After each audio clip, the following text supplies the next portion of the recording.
Assalamualaikum. Piye kabare cah? Penak jamanmu ora? Aku ucapkan selamat datang bagi kalian yang baru bergabung dengan cerita horor misteri. Kali ini aku akan menceritakan kisah manusia penunggu jenazah. Yang jika kalian suka dengan cerita hororku ini, silakan like dan subscribe ya teman-teman. Terima kasih. Semoga kita semua selalu diberi kesehatan dan rezeki yang berlimpah oleh Allah Subhanahu wa Ta'ala. Amin, amin ya Robbal 'Alamin. Oke, langsung saja masuk ke ceritanya. Eng ing eng. Kita tak tahu di mana ayahmu tinggal, Ning. Aku yang tinggal di sini. Mau ikut? Ijah kebingungan. Abang becak itu tersenyum lebar, seraya memperhatikan sekujur tubuh Ijah yang dengan mata yang lebar. Kau tentu lelah, perlu istirahat, mandi, makan, lalu tidur. Ya, ya, orang ini benar, pikir Ijah. Lantas turun dari becak, berjalan mengikuti laki-laki itu, memasuki salah sebuah rumah petak. Tak jauh dari selokan, rumah itu berlantai tanah, ruang depan yang sempit hanya diisi kursi rotan yang sudah reot. Diterangi lampu 25 watt, ruang tengah merangkap ruang makan dan ruang dapur dengan perabotan ala kadarnya, lalu sebuah kamar berpintu kayu yang kapurnya sudah luntur. Orang itu mengatakan ia tinggal sendirian di rumah ini. Jadi Ija tak usah malu, Mak. Ia menyuruh Ija mandi ke sumur di belakang, tertawa dengan ramah di mulut dan tersenyum nakal di matanya yang tak berkedip memandangi perawakan tubuh serta raut wajahnya Ija.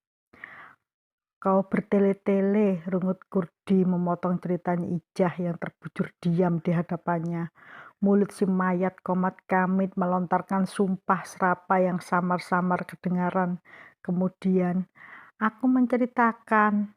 Nafas terdengar berat dan lelah, menceritakan apa yang ada hubungannya dengan suamiku, seperti yang kau minta. Langsung Langsung saja. Tidak, kau harus tahu bagaimana mulanya aku bertemu dia. Kau harus tahu bagaimana baiknya ia padaku. Kau harus, suaranya Ija terdengar penuh semangat. Ia benar-benar seorang lelaki yang patut didambakan wanita manapun di dunia ini. Ia baik, ia laki-laki terbaik, tetapi ceritakan tentang dia saja, tak usah bawa-bawa nama tukang becak yang tidak karuan itu. Tanpa abang becak itu, tak akan aku bertemu dengan suamiku, desis mayatnya Ijah marah. Beberapa saat hanya terdengar nafas-nafas lelah saja. Kurdi membiarkan kebulan dari dupa telah menipis. Ia tambahkan sebenggol kecil lagi batu menyan, membersit bunyinya. Karena asap dupa tidak membesar lagi, Kurdi mengipas-ngipas dupa itu dengan sarung hitam. Asap dengan cepat berkebul, membawa bau khas yang memberikan bulu roma orang-orang yang tidak menyukainya. Dan Ijah, ia terbatuk-batuk. Asap itu, katanya setengah merintih di antara suara batuk yang mengguncang-guncang tubuhnya. Asap itu hentikan, akan kuhentikan begitu selesai ceritamu. Baik-baik, akan kuteruskan. Tetapi asap itu, aduh, suara batuknya Ijah terdengar sampai keluar rumah. Bu Enjuh yang beberapa saat berselang mendengar cerita anak angkatnya yang sudah mati itu, kembali tertegun. Di dekat sebuah batang pohon besar, hanya beberapa meter lagi dari rumah Pak Lurah. Ia memutar tubuh, memandang ke arah rumahnya di kejauhan. Tetapi yang ia lihat hanyalah malam yang pekat, kehitaman yang mencekam. Suara batuk-batuk barusan tidak sekeras jeritan tadi. Namun, di malam sesunyi sekarang, di saat mana jangankan tetangga, bahkan jangkrik pun pada takut untuk menimbulkan suara. Suara batuk-batuk itu terdengar sangat jelas, memecah kesepian malam. "Anakku," bisik Bu Enjuh parau, "apakah kau ingin berlari pulang untuk membuktikan bahwa anak angkatnya tersayang tidak mati, akan tetapi masih hidup, atau si dukun penunggu jenazah itu telah menghidupkannya kembali?" Bu Enjuh ingin berlari ke sana secepatnya, sekuatnya, tak peduli apa nanti kata Kurdi, tetapi waktu ia gerak-gerakkan kaki, aduh lemasnya. Otot-otot Bu Enjuh terasa kejang. Tidak, ia tidak sanggup berlari ke rumah. Tidak pula ia sanggup memandang muka Kurdi yang pasti akan marah besar karena merasa diganggu. Lebih baik ia teruskan perjalanan ke rumah Pak Lurah. Bahkan untuk memutar tubuh kembali pun, otot-otot kaki Bu Enjuh terasa lemah sekali. Ia tahu rumah Pak Lurah tinggal beberapa langkah lagi. Ia kuat-kuatkan hati. Ia kuat-kuatkan pula kaki. Suara kaki-kakinya menjejak di tanah. Biasanya tidak terdengar sama sekali. Tanah terlalu lembut untuk memantulkan jejak-jejak kaki tua dan lemah. Setua dan selemah kaki Bu Enjuh. Namun, di telinga perempuan tua itu, suara-suara jejak kakinya di tanah terdengar berdebum-debum seperti langkah-langkah kaki raksasa. Ia cemas memikirkan nasib anak angkatnya di rumah, tetapi kecemasan itu perlahan-lahan dirayapi perasaan takut oleh bunyi langkahnya sendiri. Benar-benar berisik. Arwah-arwah yang selama ini terbaring tenang dalam kegelapan bisa bangkit karena marah, termasuk arwah anak angkatnya. Ah, arwah anak angkat-angkatnya, Bu Enjuh tertegun sesaat. Bagaimana kalau arwah anak-anaknya yang bangkit? Bila itu terjadi, tentu ia tidak melihat Nyi Ijah berjalan lemah gemulai mendatanginya, melainkan berjalan tanpa menjejak di tanah. Mungkin terbang, seraya menyeringai, tertawa, terkikik-kikik, menggendong mayat bayinya yang berbentuk aneh itu. "Hi, tidak," bisik Bu Enjuh menghibur dirinya. "Ijah tak akan jadi kuntilanak, suaranya terputus sampai di situ. Ia mendengar sebuah suara yang aneh, seperti orang batuk. Bukan batuk Nyi Ijah, melainkan batuk lelaki, kering dan serak. Jelalatan mata Bu Enjuh melihat ke kiri dan ke kanan, menembus kegelapan malam. Ia menoleh ke belakang, terus membesarkan mata memandang ke depan. Kegelapan semata, paling-paling tampak bayang-bayang pagar bambu. "Ah, mungkin hanya lamunanku saja," pikir Bu Enjuh, lalu melangkah pergi, perlahan agar tak terdengar suara kakinya, agar tak berisik membangkitkan arwah-arwah di kegelapan malam, agar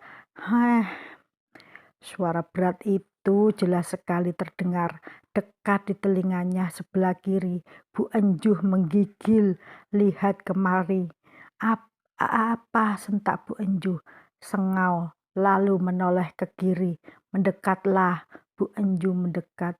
Ada kekuatan goib yang menyuruh mendekat, melewati pepohonan yang hitam, memasuki kegelapan yang lebih hitam lagi.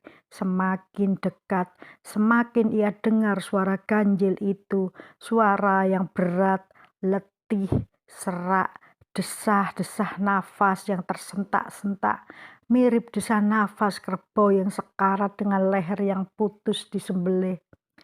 Di rumah Bu Enjuh, mayat Nyi Ijah melanjutkan ceritanya dengan desah nafas yang sama letihnya. Sebagai gadis kampung, hatinya polos tanpa prasangka. Abang becak itu ia anggap sebagai penolong dan besok pasti bersedia mencarikan alamat yang baru dari ayahnya. Laki-laki ini begitu baik, membolehkannya ikut dengan becaknya tanpa membayar. Coba kalau Ija baru harus jalan kaki, membawanya ke rumahnya. Coba kalau tidak, di mana Ija harus tidur? Di sini, sebelum tidur ia malah diberi makan sekenyang-kenyangnya, sehingga begitu ia baringkan tubuh di depan kecil dalam kamar satu-satunya di rumah petak itu, ia lantas terlelap seperti seorang putri yang habis bermain, yang melelahkan sepanjang hari. Dalam tidurnya ia bermimpi, ia lihat ayahnya datang, ia lupa ingat wajah ayahnya, hanya tahu dari potret setahunnya. Ayahnya bermuka kelimis, tetapi yang datang ini berkumis dengan rambut awut-awutan tak terurus. Ia mendekati Ija, mengulurkan tangannya. Ija berharap ayahnya memeluknya, seraya mengucapkan kata-kata, "Anakku, anakku yang malang, syukurlah kita bertemu, Nak." Ijah ingin berkata, "Ayah, ayah, dari mana kau ayah? Di mana kau tinggal? Dan mengapa?" Ijah tersentak. Laki-laki ia sangka ayahnya itu memang memeluknya kuat sekali. Tetapi laki-laki itu berbuat lebih dari sekedar memeluk. Ia juga mencium Ijah.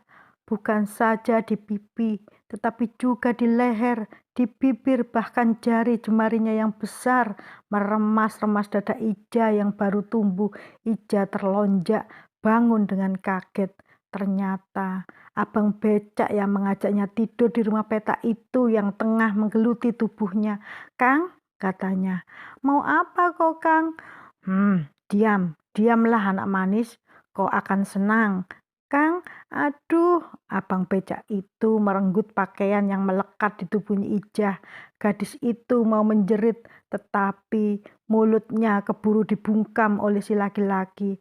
"Kalau kau menjerit lagi, kupukul," kupukul kau, mengerti? Dengan mata melotot, ketakutan Ijah mengangguk-anggukkan kepala. "Nah, berlakulah seperti anak manis.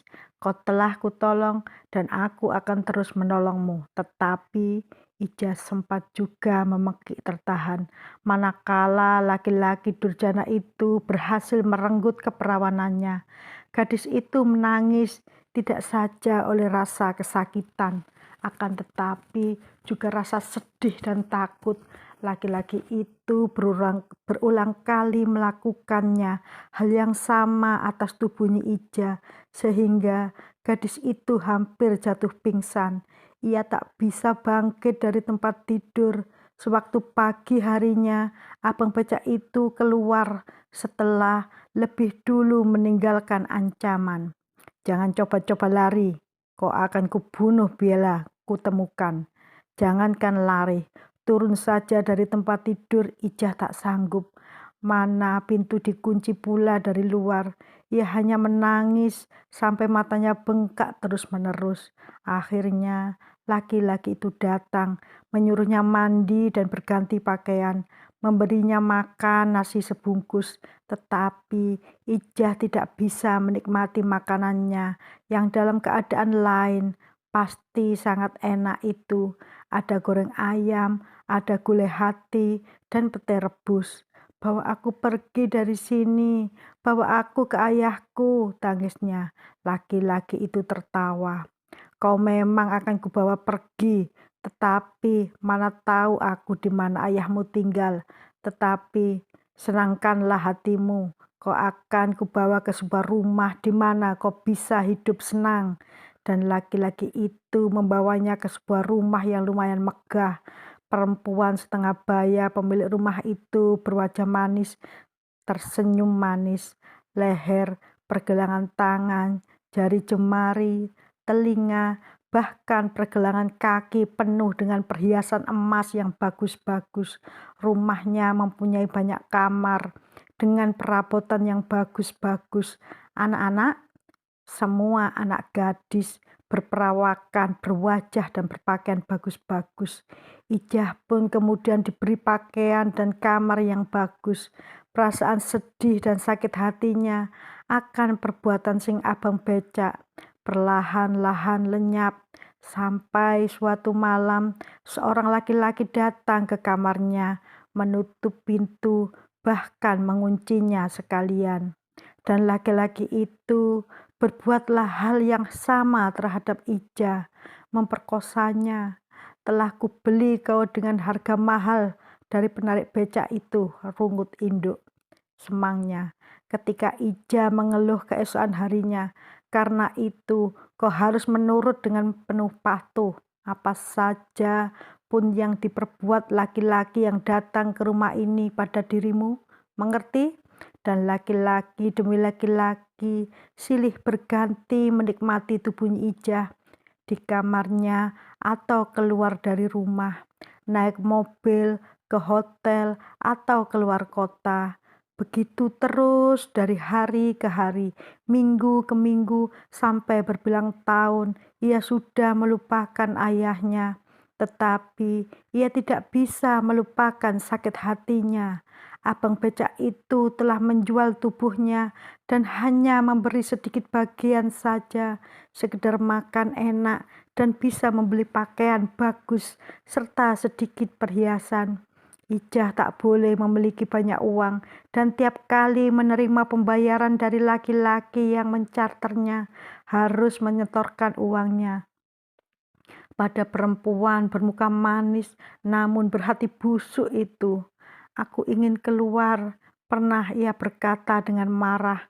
Pergilah, dan tukang-tukang pukulku akan menyilet mukamu yang cantik biar cacat seumur hidupmu. Lalu kau mereka lemparkan ke pinggir jalan supaya hidup sebagai seorang pengemis. Masih mau pergi?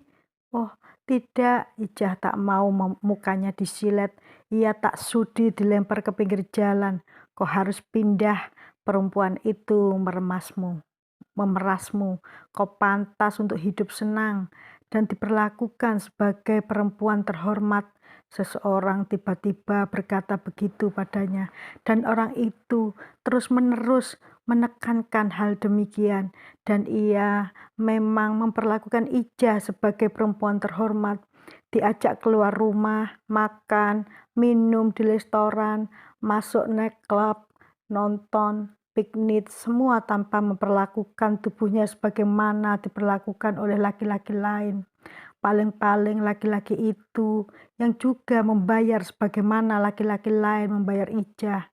Hanya memeluk dengan lembut dan mencium dengan penuh kasih sayang. Diakhiri dengan sebuah kalimat pendek yang membuatnya Ijah merasa hidup kembali. Aku akan memperistri kau sayangku, dan laki-laki itu menebus Ija dengan harga yang sangat mahal.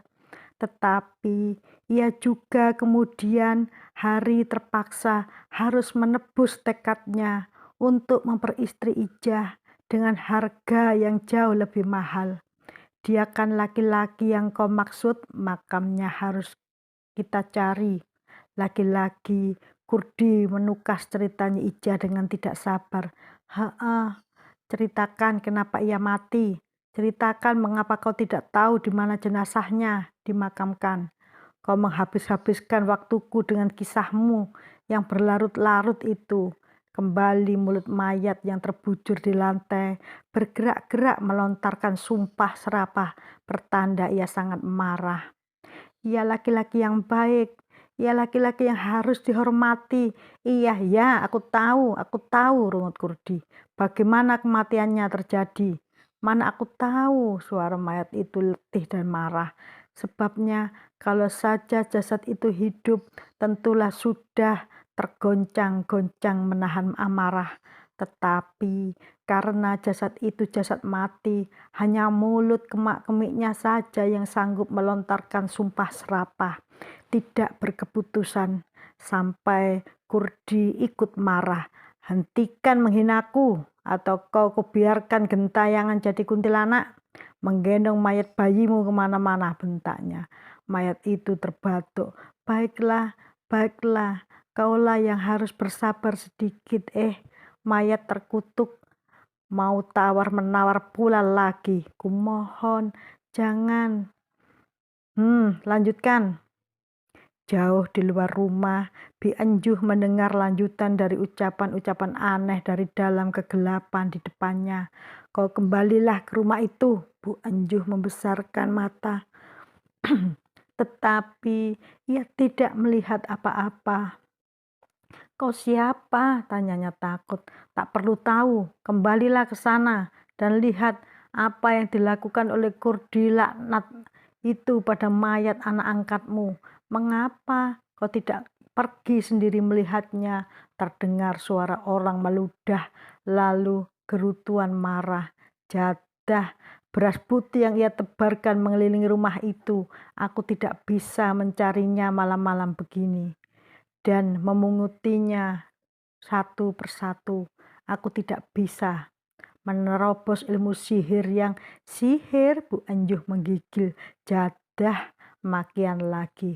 Lalu, huf, seperti suara orang meniup. Angin dingin menampar wajah Bu Enjuh sampai beku rasanya kulit mukanya.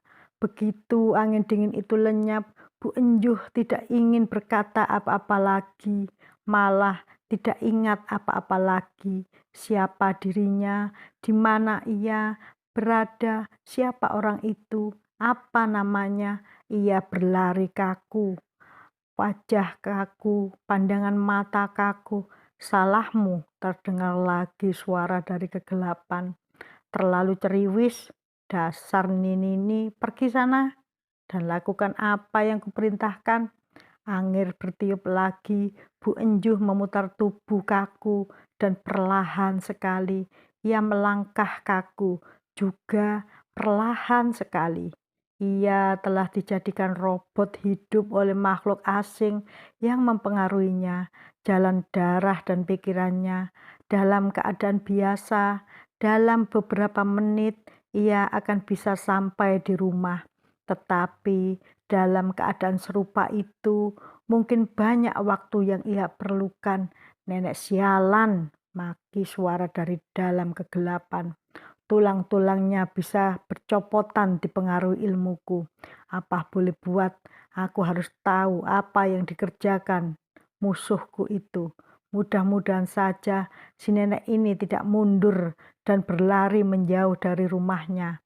Begitu pengaruhku hilang, di saat ia menginjakkan kaki melewati garis ilmu si penunggu jenazah itu. Penunggu jenazah itu mendengarkan dengan sabar. Ija kemudian menikah dengan laki-laki yang mengangkatnya dari dunia hitam yang nista itu dengan mendapat tantangan keras dari orang tua si laki-laki. Suaminya bukan saja tidak diaku anak lagi, malah dikutuk agar hidup sengsara dan menderita. Selama ia bersikeras untuk berumah tangga dengan bekas pelacur bernama Ijah itu, mula-mula kutuk itu kami anggap sepi, ujar Ijah lirih. Tetapi usaha suamiku, kekayaan yang kami miliki ludes dengan cepat.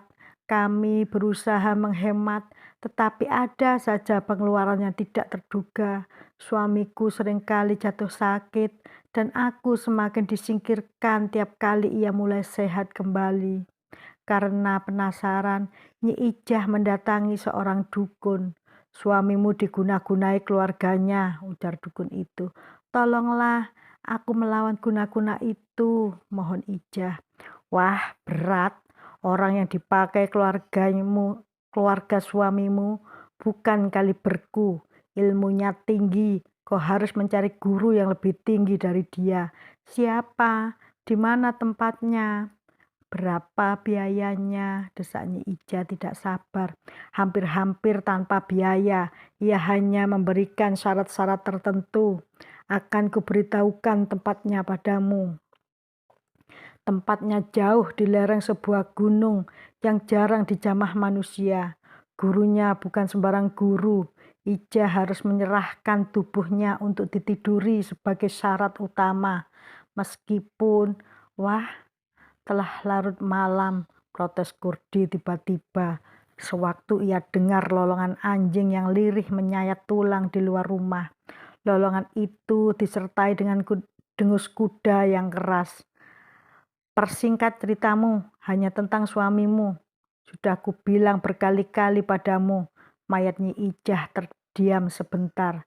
Sepasang matanya yang terbuka lebar dengan manik-manik yang sudah mati, memandang langit-langit kamar dengan kosong.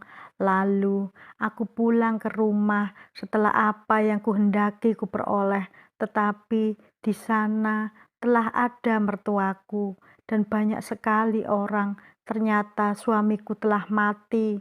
Waktu mereka tiba di rumahku, Ija dikutuk tidak saja oleh mertuanya, tetapi juga kebanyakan orang di tempat itu. Ia dituduh telah meninggalkan suaminya yang tengah sakit, dituduh mencari laki-laki lain, melacurkan diri.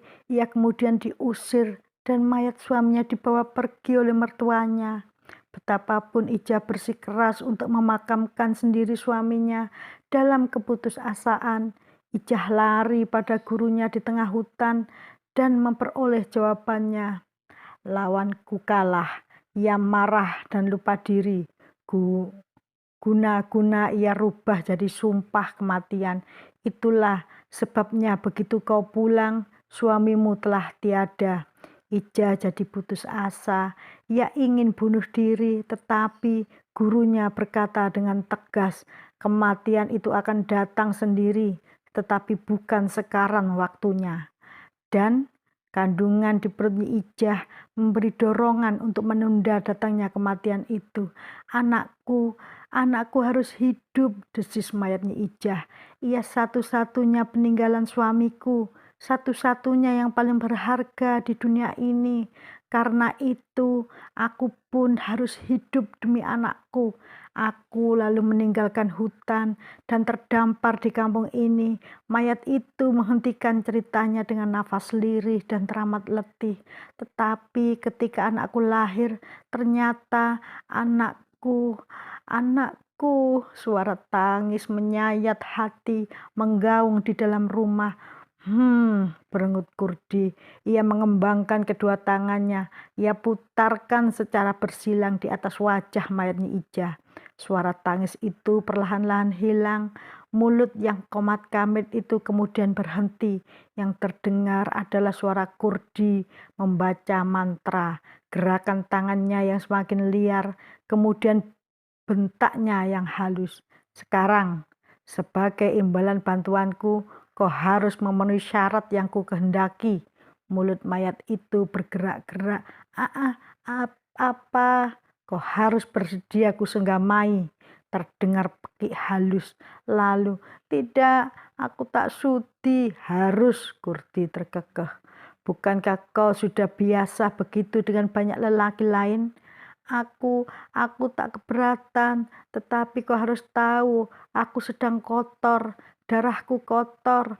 Lagi pula, kau harus tahu siapa guruku dan apa yang ia tentukan sebagai aku tak peduli siapa gurumu. Kau telah mati, jadi kau bukan muridnya lagi." Suara memelas dari mayat Nyi Ijah tiba-tiba berubah menjadi suara mengikik. Ya, Nyi Ijah tertawa mengikik. "Kau," katanya seraya terkikik-kikik, "kau tak tahu sumpahku yang segera akan terjadi. Kau penunggu jenazah terkutuk. Teruskan niatmu, teruskanlah, dan kau akan menyesal. Aku mengutukmu." "Aku arwah yang kembali," seru Kurdi, keras mengatasi suara ketawa mengikik dan sumpah serapah mayat Nyi Ijah. "Hangatilah jasadmu yang diam ini, isilah jalan darahnya kembali." Habis berkata begitu, jeres, Kurdi menyayat urat nadi lengan kirinya pakai pisau cukur. Darah menyembur, bersimbah di dua jantung mayat. Terdengar pekik nyaring melengking-lengking. Di luar rumah, penduduk kampung meringkuk di balik selimut masing-masing, takut dan ngeri. Tidak ada yang bergerak dari tempatnya, termasuk Bu Enjuh yang sudah berada dalam garis pengaruh ilmu penganut jenazah. Ilmu si penunggu jenazah, begitulah. Ia tiba di garis itu, lenyaplah pengaruh ilmu dari orang yang bersembunyi dalam kegelapan. Nun tak jauh dari rumah Pak Lurah, Bu Enjuh tersadar dari kesima. Ia dengar peki ijah yang memilukan hati. Ia dengar lolongan anjing di dekatnya, panjang dan lirih, dengus kuda yang keras dan menyembur-nyembur. Lantas merasakan ketakutan dalam dirinya. Lama ia tertegun di tempatnya berdiri. Sementara jeritan itu perlahan-lahan menurun, kemudian tidak terdengar sama sekali. Yang terdengar hanya lolongan anjing dengan kuda bersahut-sahutan. Lalu terlihat bayangan kereta dan peti mati di atasnya. Hanya beberapa langkah dari tempat Bu Enjo berdiri, tubuhnya menggigil dengan hebat. Apa yang harus kulakukan? Ia berbisik ketakutan, memandang berkeliling ke arah kegelapan. Tidak, ia tidak berani mengganggu Kurdi, tetapi di sana, dalam kegelapan, makhluk yang tidak terlihat itu, suaranya yang mendirikan bulu roma dan pengaruh gaibnya yang membekukan tubuh dan perasaan. Tidak, Bu Enjuh juga tidak berani kembali ke sana. Ia harus masuk ke dalam rumah. Rumah yang terdekat adalah rumahnya sendiri. Tak ada jalan lain. Perlahan-lahan ia masuk ke dalam rumah dengan berjingkat-jingkat, berharap Kurdi tidak mendengar. Lantas terusik pekerjaannya. Tetapi lolongan anjing si penunggu jenazah yang kemudian menyentak-nyentak tinggi membuatnya terkejut. "Tolong!" Bu Enjuh menjerit tertahan, lantas menghambur ke ruang tengah. Di sana ia tertegun dan terkesima kembali. Ia melihat sebuah pemandangan yang sangat ganjil di lantai. Di atas hamparan permadani, ia lihat dua sosok tubuh yang tidak mengenakan pakaian selembar pun tengah bergelut. Masih sempat ia perhatikan baik-baik apa yang sebenarnya terjadi. Tubuhnya Ijah, anak angkatnya yang sudah mati, tergeletak diam, sementara Kurdi dengan liar menggagainya. "Ya Allah," keluh Bu Enjuh, lantas dengan roma ngeri, tiada tara di wajahnya. Perempuan itu seketika menghambur keluar rumah. "Ah!" Kurdi menjerit mendengar seruan Bu Enjuh, meloncat berdiri, menyambar pakaian dan sarung, mengenakannya buru-buru. Ia terus berteriak kesakitan, seraya memegangi kedua telinga, menutupnya rapat-rapat dengan telunjuk, sampai kemudian tubuhnya menjadi tenang kembali. Pada waktu matanya ia buka, ia masih sempat melihat tubuh Bu Enjuh yang berlari keluar. Ia hampir saja berlari menyusul kalau saja suaranya tidak menangkap perubahan pada mayatnya Ijah yang tergeletak dengan posisi tidak karuan di lantai. Tadi kulit tubuh itu halus dan licin, kini tampak kasar, berbulu kehitam-hitaman. Makin lama makin lebar, memenuhi seluruh tubuh kecuali bagian-bagian tertentu. Dahinya Ijah menyempit, hidung dan mulutnya melebar, dari sudut-sudut mulutnya keluar taring-taring yang tajam dan panjang. Kurdi jatuh terduduk di lantai. Sekujur tubuhnya lemas dan gemetar. Ya, tidak peduli lagi apakah Bu Enjuh lari ke salah sebuah rumah dan dengan ribut menceritakan apa yang tadi ia saksikan. Ia tidak peduli, bahkan bila pun penduduk nanti datang beramai-ramai untuk membunuhnya, Kurdi juga tidak peduli. Toh nanti ia bisa mempengaruhi pikiran perempuan itu agar bercerita lain di hadapan semua orang. Ia akan gunakan dan ia percaya orang-orang akan mengiyakan bila ia tuduh perempuan tua mengatakan ia akan mempengaruhi mereka semua, akan membuat mereka percaya. Kini ia sendiri yang terpengaruh, tidak percaya dengan apa yang ia saksikan dengan mata kepalanya sendiri. Perempuan muda yang terbujur mati di lantai, payudaranya basah oleh darah bercampur keringat Kurdi. Tengah menistanya, terdengar suara mengekeh berat dari mulut mayat. Muridku sudah memperingatkan kau, tetapi kau tidak mau mendengar. Kau, Kurdi, memusatkan pikiran, memusatkan jiwa. Kala seraya memejamkan mata, ia menyenggak. Katakan, siapa kau gerangan? Aku gurunya. Mengapa kau mengusik pekerjaanku? Bukankah muridmu sudah mati dan tidak layak lagi kau ganggu gugat? Suara terkekeh itu menggema lebih berat. Lalu, kau yang mengusikku, mengusik jasad muridku, pengabdiku, bila mati tepat tengah malam dan berubah jasad seperti jasadku. Tetapi kau menggagalkan pekerjaanku, kau menggoda muridku.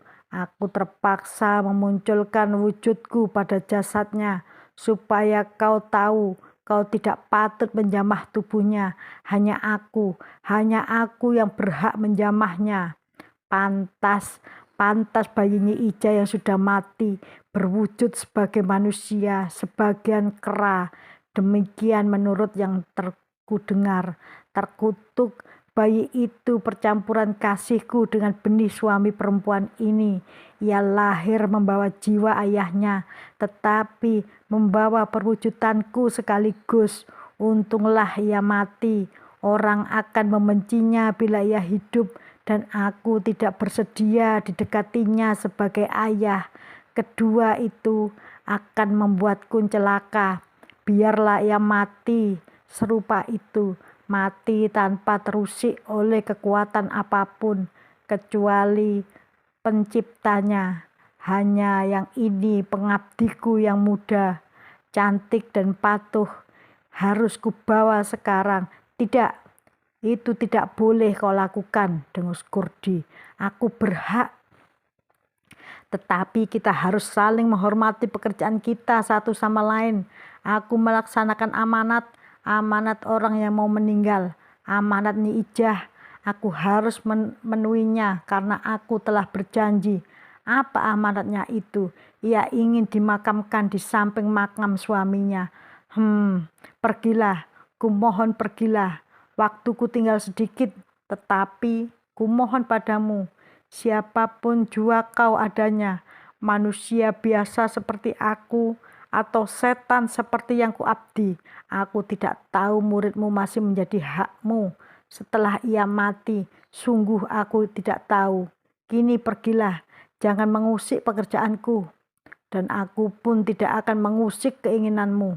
Kau boleh ambil muridmu ini kembali apabila tugasku telah kuselesaikan. Lama tak terdengar jawaban. Kurdi hampir-hampir tak sabar. Mantra-mantranya ia bacakan sekuat-kuat ia bisa. Asap bedupaan menyan ia hembus semampu ia dapat. Terdengar suara batuk-batuk, suara helaan nafas berat, lantas suara seperti igauan. Kukira kau benar, aku akan mengambil muridku dari makamnya nanti. Tugasmu tidak gampang, bukan? Aku akan berusaha. Kau telah mengusikku, dan masih ada orang lain di luar sana yang bermaksud mengusikku. Orang itu tidak menghormatiku. Mungkin karena aku juga ia kira tak pernah tidak menghormati pekerjaannya. Tetapi aku menghormatimu. Aku telah meminta maaf, kumohon agar kau pun menghormatiku. Barang sedikit terdengar tawa Paro mengakak, diselang-seling oleh suara mengikik-ngikik, suara kera besar yang banyak berkeliaran di hutan-hutan terlarang. Kurdi merasakan sekujur tubuhnya bersimbah peluh dingin. Kemudian angin gersang menyapu ruangan, dan ketenangan kembali pada dirinya. Ia membuka matanya, memperhatikan berkeliling ruangan, menembus asap menyan yang berkebul, baru kemudian memusatkan pikiran kembali, seraya bergumam lemah lembut, Nyi Ijah, perlihatkanlah wujudmu yang asli. Lalu, wah, ia meludah ke dada mayat. Terdengar rintian kesakitan, suara erang yang terengah-engah, lalu sepi menyentak. Kurdi membuka matanya. Di lantai terbaring jasad Nyi Ijah.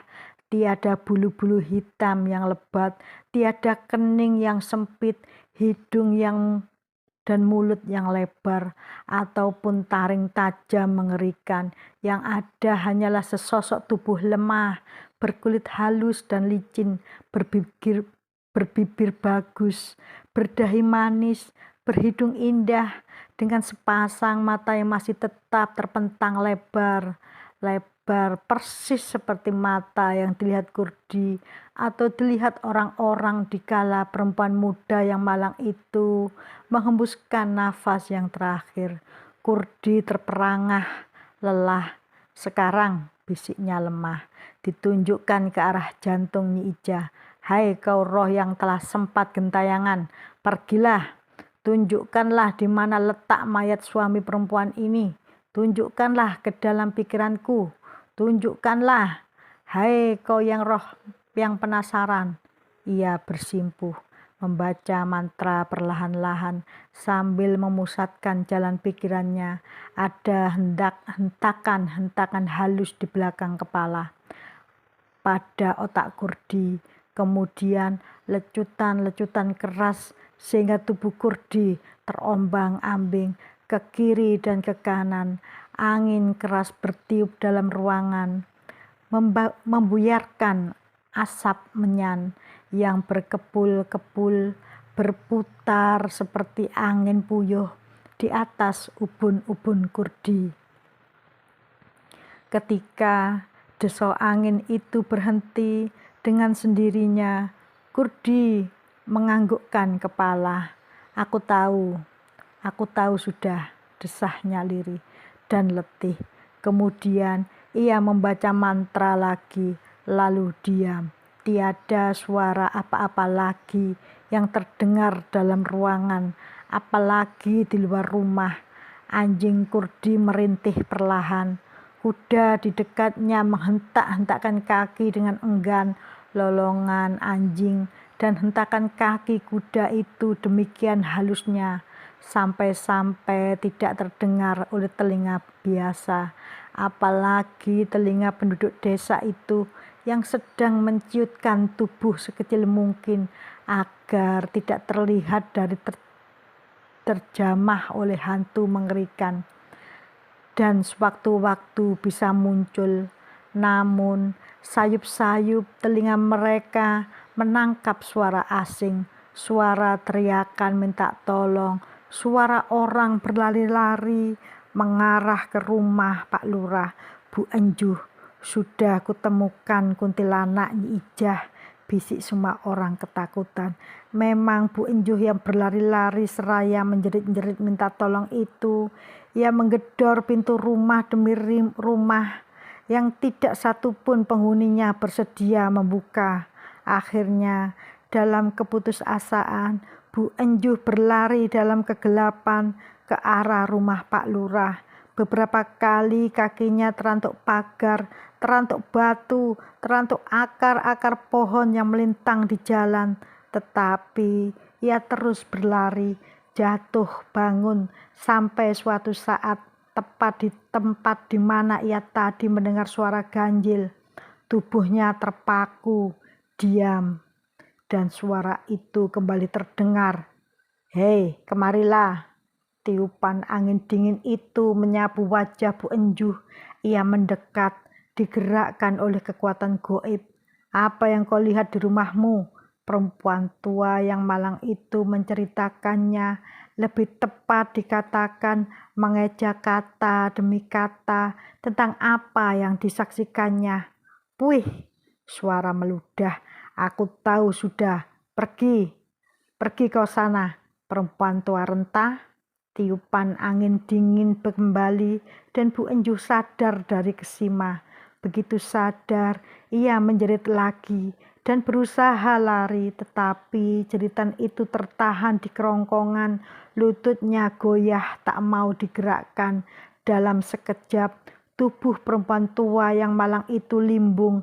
Ia jatuh ke tanah tanpa suara, kecuali rang sakit dan ngeri yang terlontar dari mulutnya. Sesaat sebelum kepalanya membentur benda keras di permukaan tanah. Wah, celaka, gumam suara dalam kegelapan cemas. Aku harus cepat-cepat menyingkir dari tempat ini. Lolongan anjing menggemah di kejauhan, tinggi mendaki ke balik awan pekat, di mana rembulan sedang menyembunyikan diri dengan segala kecemasannya. Arwah hitam itu mulai bergerak perlahan, kemudian makin cepat. Petir tiba-tiba menyambar, guntur menggelegar. Tak lama kemudian, hujan deras pun turun menyirami bumi yang masih diam. Terengah-engah itu.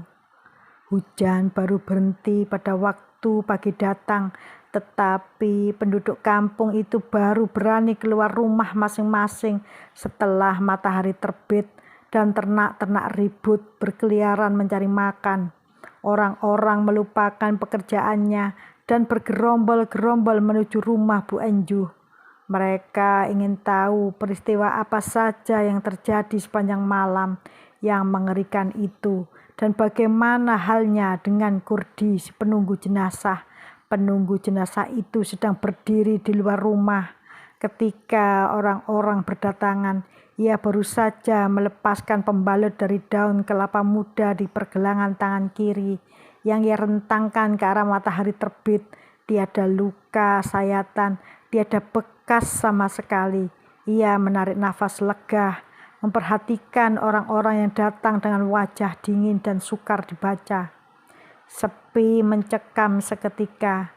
Orang-orang itu berhadapan dengan Kurdi sampai Pak Lurah yang memulai. Pak Kurdi, selamat. Barulah Kurdi tersenyum, ramah dan sedikit kecut. Berkat doa kalian, ujarnya lemah. Wajah-wajah kalian membuat aku bertanya-tanya. Gerangan apa yang membuat kalian cemas? Kunti, seseorang membuka mulut, tetapi segera menutupnya kembali dengan wajah yang pucat pasi. Maksud saya, apakah mayat Nyi Ijah masih di tempatnya? Oh, masih. Syukurlah.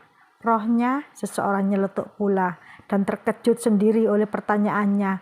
Sementara beberapa orang lain menyesali si pembicara yang terlanjur buka mulut tanpa dipikir panjang itu. Kurdi mengernyitkan dahi. Heran, bukankah kalian semua tahu orang mati ditinggalkan oleh rohnya? Orang tadi mengangguk, yang lain-lain pun ikut mengangguk. Nah, rohnya pergi ke alam baka. Tentu, aku mengerti apa yang tersirat di balik kepala beberapa orang di antara kalian. Percayalah, aku berjanji, roh itu tidak akan kembali atau gentayangan di antara kalian. Bukankah untuk tujuan itu kalian memanggilku kemari? Orang-orang mengangguk lagi dan Pak Lurah mengiyakan dengan mulut. Memang benar, Pak Kurdi. Juga kami ingin meyakinkan bahwa mayat perempuan malang itu disemayamkan di samping makam suaminya. Kurdi manggut-manggut. Memang itulah tugasku, katanya. Kalau begitu, kami percaya Pak Kurdi, istirahatlah dulu. Kami akan memandikan jenazah sebelum Pak Kurdi bawa pergi. Kurdi mau melangkah masuk ke rumah. Waktu Pak Lurah nyeletuk, mana Bu Enjuh? Kurdi angkat bahu. Ia tinggalkan aku semalam, katanya mau ke rumahmu. Tidakkah ia ke sana malam tadi? Orang-orang pada bengong, kemudian ribut mencari, dan tak jauh dari rumah Pak Lurah, di antara batang-batang pohon kelapa, orang menemukan Bu Enjuh. Ia rebah di atas tanah berlumpur, dengan belakang kepala tepat berada di permukaan sebuah batu besar yang tajam. Perempuan itu telah mati. Pada wajahnya tidak terlihat gurat-gurat kesakitan, melainkan penderitaan yang ditimbulkan oleh rasa takut yang luar biasa. Mayat Nyi Ijah sudah dimasukkan ke dalam peti mati. Ketika Kurdi mendengar tentang kematian Bu Enjuh, orang-orang menjadi gempar seketika. Kurdi menghela nafas lega. Mati? adalah pilihan yang paling terbaik bagi perempuan itu. Ia sudah tua renta, tidak punya anak, tidak punya famili, serta anak angkat kesayangannya telah pula mendahuluinya. Setidak-tidaknya kematian perempuan itu jelas sangat menguntungkan Kurdi. Bu Enjuh bisa membahayakan dirinya, karena perempuan tua itu adalah satu-satunya saksi hidup yang pernah melihat dengan mata kepala sendiri apa yang diperbuat Kurdi terhadap jenazah perempuan yang ia tunggui. Hanya satu-satunya orang, dan orang itu kini telah mati.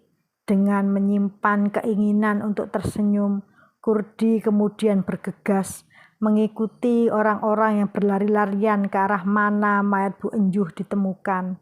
Dalam hati ia bertanya-tanya, mengapa perempuan itu kembali lagi ke rumah malam tadi? Kekuatan apa yang mendorongnya?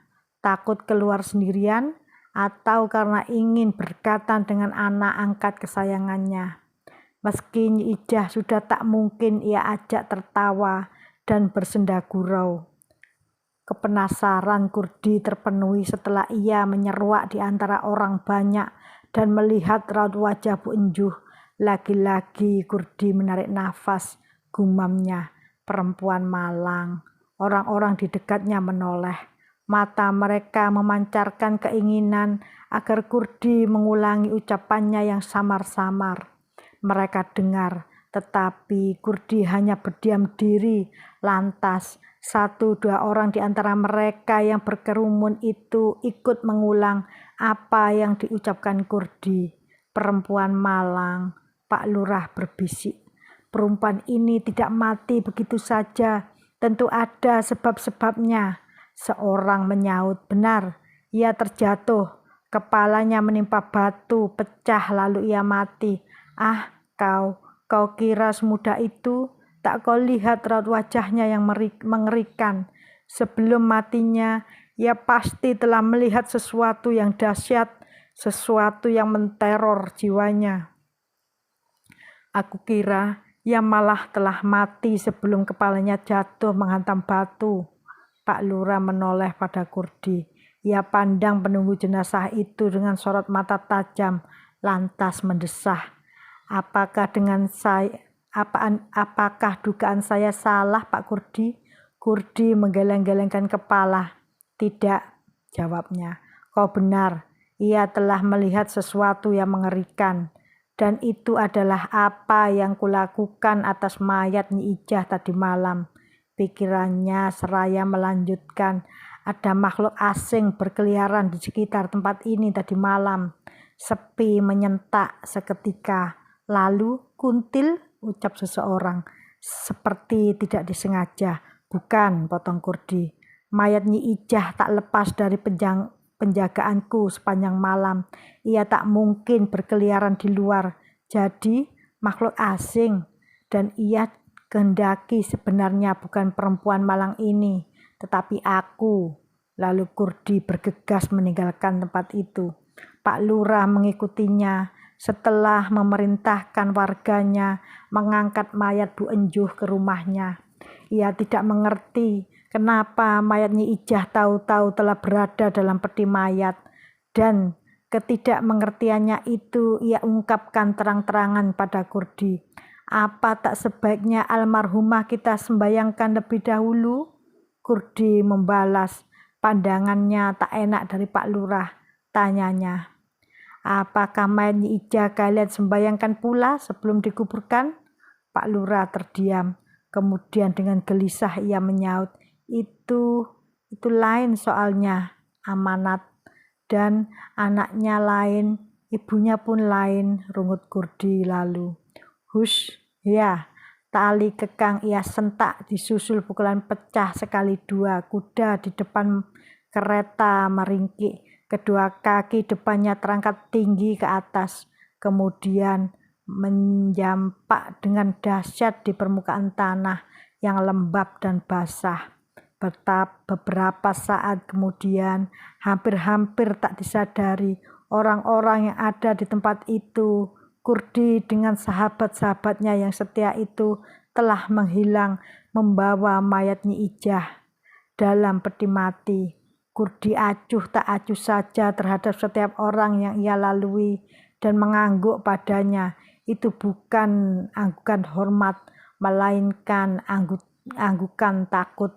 Dan mata mereka, mata yang penuh kecurigaan, mata yang menggambarkan ketidaksukaan, persetan, karena tidak ingin berpapasan dengan muka-muka yang ia benci seperti itu. Kurdi mengambil keputusan meninggalkan jalan besar. Sebenarnya dengan mudah ia mengikuti jalan utama desa. Jalannya lebar, halus dan rata meskipun tidak diaspal, dan agak becek di sana-sini bekas hujan. Tetapi sekali lagi dan senantiasa selalu begitu. Ia pastilah akan berpapasan dengan penduduk yang tidak akan melepaskan perhatiannya mereka pada dirinya, sahabat-sahabatnya, kuda dan anjing yang setia itu, serta terutama peti mati di bak belakang kereta. Tidak, ia tidak suka pemandangan mereka. Ia tidak suka pandangan mata mereka, seperti mereka juga tidak suka memandangnya. Ia ambil jalan memintas, berlubang-lubang, permukaannya seperti habis dilanda gempa, ditumbuhi onak dan duri, melalui semak belukar, anak-anak sungai, bahkan anak sungai yang sedang meluap, tanpa ada jembatan di atasnya, di mana ia bisa melaju dengan santai. Ia menyukai jalan memintas yang buruk serta menyiksa itu. Dengan demikian, ia bisa menghindari penduduk, menghindari pandangan-pandangan tidak suka serta menjijikkan itu. Mungkin ia akan tiba lebih lama dibanding dengan bila ia menempuh jalan utama. Tetapi ia tidak peduli soal waktu. Ada kalanya menentukan, ada kalanya boleh diabaikan, menunggui jenazah. Waktu Kurdi terbatas, tetapi membawa jenazah untuk dikuburkan di tempat yang semestinya. Ia tidak perlu tergesa-gesa. Pokoknya sampai di tempat tujuan, maklum akan kebiasaan tuannya. Kuda penarik yang gagah itu terus berpacu tanpa kenal lelah, diikuti oleh anjing besar berkulit hitam legam dengan matanya yang hijau kemerah-merahan. Itu tidak sekalipun meredup kecapean. Ternak-ternak yang sedang merumput tak jauh dari kampung, demi kampung yang mereka lewati, terpaku diam, memperhatikan makhluk-makhluk asing itu lewat.